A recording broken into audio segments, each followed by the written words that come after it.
La información es urgente y nos lleva a Rosario. Mercedes Mora, ¿qué sucedió? ¿Estaban corriendo picadas estos dos automovilistas? Sí, se trata exactamente de una tragedia, de una familia cordobesa que estaba de paseo allí en la ciudad de Rosario, donde terminan perdiendo la vida la madre de esta familia, una mujer de 41 años, una de sus hijas de tan solo 16. Arrolla también este joven de 20 años que venía circulando en su Peugeot 206 a 120 kilómetros por hora, a la pequeña de 6 años y al papá. Ellos afortunadamente salvaron su vida, la niña está hospitalizada. Entiende la primera investigación que se trata de una picada porque justamente es un acceso donde vienen saliendo de un túnel, el túnel Ilia, y allí se ven imágenes no solamente de este Peugeot 206 circulando a alta velocidad, sino también de una moto con la que vendría corriendo esta carrera, en plena avenida centro de allí de la ciudad de Rosario, donde lamentablemente destruye una familia, quitándole la vida a dos de sus integrantes en el acto. Estamos en comunicación con Ernesto Arriaga. Ernesto, ¿qué más se sabe de este episodio trágico, pero con responsables, ¿no? Porque no es una tragedia que viene de la nada. Hay responsables y está claro esto. Buen día. Es así como lo relataron ustedes. Buen día. Están buscando al dueño de la moto por las cámaras, porque hay testigos. 120 kilómetros por hora, dijo el director de tránsito Rosario, y lo rectificó el intendente de Rosario. Es una avenida donde hay 3 carteles en 3 cuadras que dice máxima 60 kilómetros por hora, que la ley 24.449 habla de 60 kilómetros por hora en las avenidas. Estaban los carteles, 120 calcularon el auto y la moto siguió, por supuesto, están tratando de identificar la moto. Acá ingresa en la carátula homicidio culposo con agravantes. El agravante sería correr picada. Claro. Y lamentablemente la trágica cifra de estas 2 personas fallecidas. Fíjense que es una avenida urbana, interurbana. Claro, exactamente, eso que estás diciendo es central. Sí. No estamos hablando de que estaban corriendo, que por supuesto no corresponde en una autovía, en una autopista, en una ruta. Estaban en pleno zona urbana, o sea, hay semáforos, hay espacios para que crucen los peatones, es decir, es absolutamente indebido esto, y además estaban, como bien señalás, duplicando la velocidad permitida ahí. Sí, exactamente, aparte de duplicando, la ley lo dice claro, primera infracción después de 60. Claro. Cuando sobrepasás de los 40 kilómetros por hora, ya de primer grado, y acá el agravante es la picada, intención de competir con otro vehículo, es en la avenida Roca, a la altura de Warreich, y una zona muy urbana. Realmente estamos muy preocupados porque si por la cabeza de un conductor se le pasa ir a 120 en esta zona, no hay forma de contener el auto. Vos pensás 120, hace 100 metros en 2 segundos. Claro, Ernesto, y además las imágenes son impactantes, porque no es que no llega a frenar en un semáforo donde tal vez esta familia estaba cruzando, se sube a la vereda. Estaban en la vereda, la familia completa. Sí, era una familia cordobesa que estaba paseando por Rosario de vacaciones. Y a 120 en una zona urbana, por más auto que tengas, es imposible dominarlo. No te encuentro si cruza un peatón, un ciclista, una moto. Bueno, acá perdió el control, subió a la vereda, lamentablemente embistió a la gente y después chocó contra este poste que no se mueve, ni lo movió. Sí. Entendemos que él también está hospitalizado, ¿no? Este joven de 20 años que iba con una acompañante, una chica.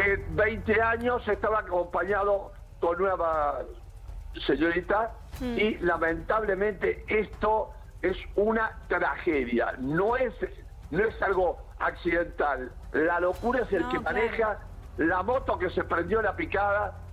Están buscando, reitero, si pueden identificar de quién es la moto, el dueño de la moto por lo menos, para después la policía ir a buscar al dueño de la moto y ver si la manejaba él o otra persona. Y realmente impactó a todo este pueblo Rosario que realmente es algo muy, muy fuerte. 120 en ese lugar es imposible. No es para menos ese impacto a la sociedad rosarina, porque una familia terminó destrozada a propósito de esto. Ernesto, muchísimas gracias. En el contexto de lo que veníamos hablando también, ¿no? Cuando iniciamos este noticiero, respecto de lo que se dio también con una joven, una chica adolescente o posadolescente, Felicitas Albite, que, recuerdan ustedes, el año pasado terminó invistiendo a un motociclista en la ciudad de La Plata. Venía también en una situación, no está claro si de picada o no, porque ella, por supuesto, a través de sus abogados lo negó, pero sí estaba a las claras porque hay cámaras de seguridad que lo confirman, que efectivamente ella venía corriendo y que había pasado varios semáforos en rojo. Sí. Después ella argumentó, Ernesto, y te agradecemos mucho la presencia, argumentó que en realidad era por un tema de inseguridad, que tenía miedo, que no conocía la zona, que en realidad estaba siguiendo a una amiga que iba adelante. Lo cierto es que ella estuvo demorada, estuvo detenida en realidad, imputada por ese homicidio de un hombre que venía trabajando, un motociclista que iba perfectamente bien cruzando una avenida platense, una zona también importante. Ella también venía a altísima velocidad, lo embistió y lo mató. A propósito de esto, estamos en comunicación telefónica, en comunicación en realidad con Vivian Perrone, una legendaria e incansable buscadora de justicia ante estas situaciones, ante estos incidentes de tránsito, porque lejos están de ser accidentes. La responsabilidad tenían en ambos casos que representársela, la posibilidad de terminar lastimándose o lastimar a terceros. Y en este caso, bueno, Felicitas Albite, alias La Toretto, porque así se hacía llamar, recordemos, en redes sociales, claro, que termina ahora en su casa porque efectivamente le dieron esa potestad. Vivian, buen día, ¿nos escuchás? Sí, las escucho. Buenos días. Bueno, primero que nada, muchas gracias por este tiempo. Y bueno, nuestra intención era conversar con vos a propósito de Felicitas, pero también no podemos dejar de preguntarte por este hecho que recién acabamos de contar, ¿no? Una familia destrozada, una nena chiquita que estaba de vacaciones con su mamá y su papá, que estaban pasando unos días de descanso allí en Rosario, que terminan siendo embestidas por este joven de 20 años que ahora está detenido, pero hay otro que se fugó. ¿Qué sensación te da cada vez que volvés a escuchar una cosa como esta después de que pasaron ya décadas de lo sucedido en tu familia?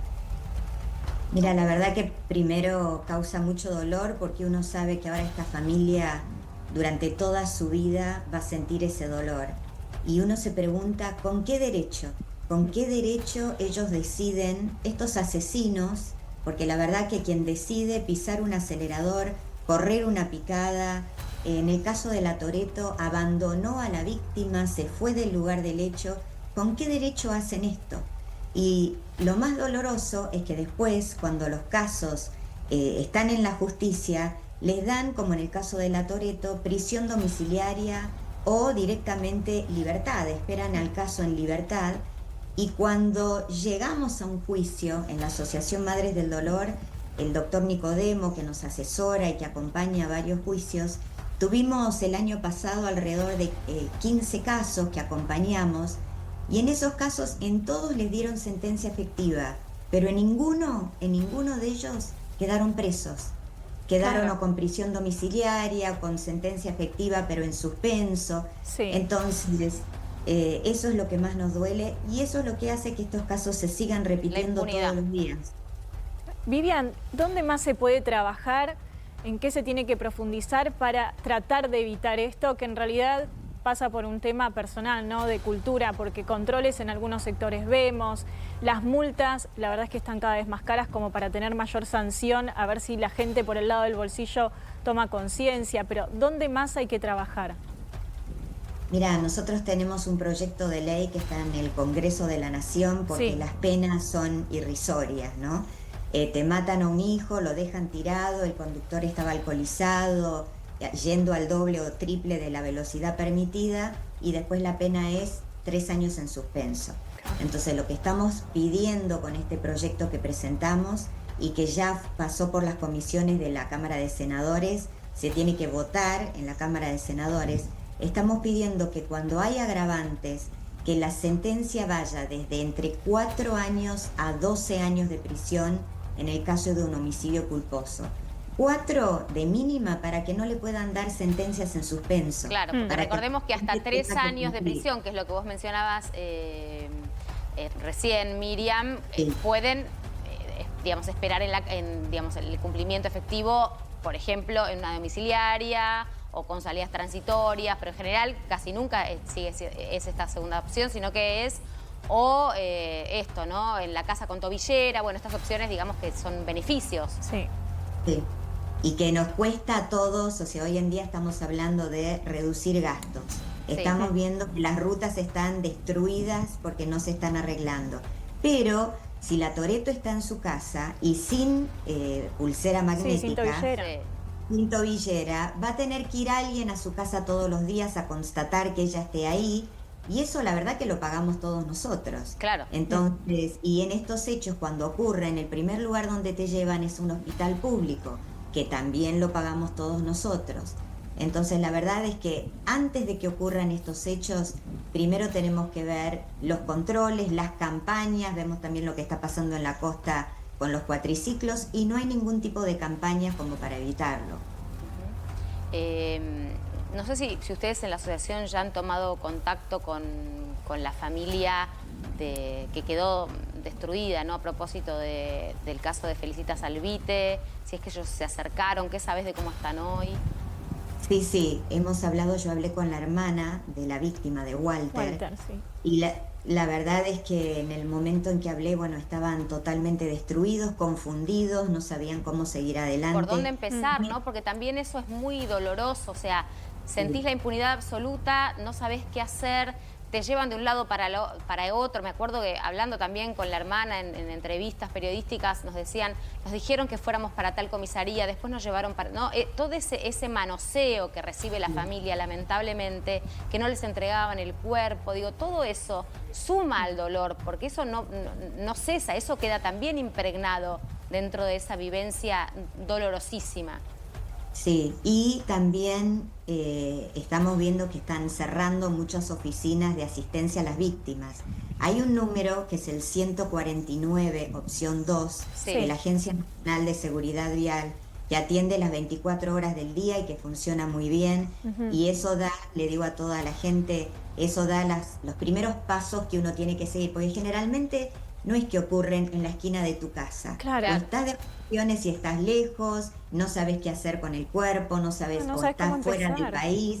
No, es terrible y vos recién dijiste, hace más de 20 años que mataron a mi hijo y uno lo sigue sintiendo como si hubiera ocurrido ayer. Nada calma ese dolor. Uno tiene que buscar cómo canalizarlo. Yo lo encontré haciendo esto en Madres del Dolor. Pero hay mucha gente que pierde su vida en el camino, ¿no? Porque el dolor también te mata. Seguro. Vos pudiste, como bien decís, ¿no? Convertirlo en servicio y catalizarlo de esa forma, pero no todo el mundo lo puede. Y por supuesto recuerdo perfectamente los primeros días, porque te he entrevistado desde ese momento, lo que sucedió con Kevin, allí en Avenida Libertador. Y pensaba recién, mientras decías esto, que este joven que embistió esta familia de 20 años... prácticamente no había nacido cuando todo esto sucedió, cuando a vos te pasó esto, que Felicitas Albite tampoco había nacido cuando esto sucedió y sin embargo se siguen reiterando estos hechos como si nada hubiera pasado. Esperemos que se haga carne este proyecto de ley y recordamos ese número que, si podés, por favor, repetilo para aquellas personas que ojalá no tengan que vivirlo, pero que si lo tienen que atravesar puedan tener ese recurso. Vivian. Es el número 149, opción 2, es para las víctimas viales. En todo el país, las 24 horas del día, los 7 días de la semana. Bien. Así que ahí van a encontrar un abogado que los ayude con la parte penal y un psicólogo para los primeros momentos, ¿no?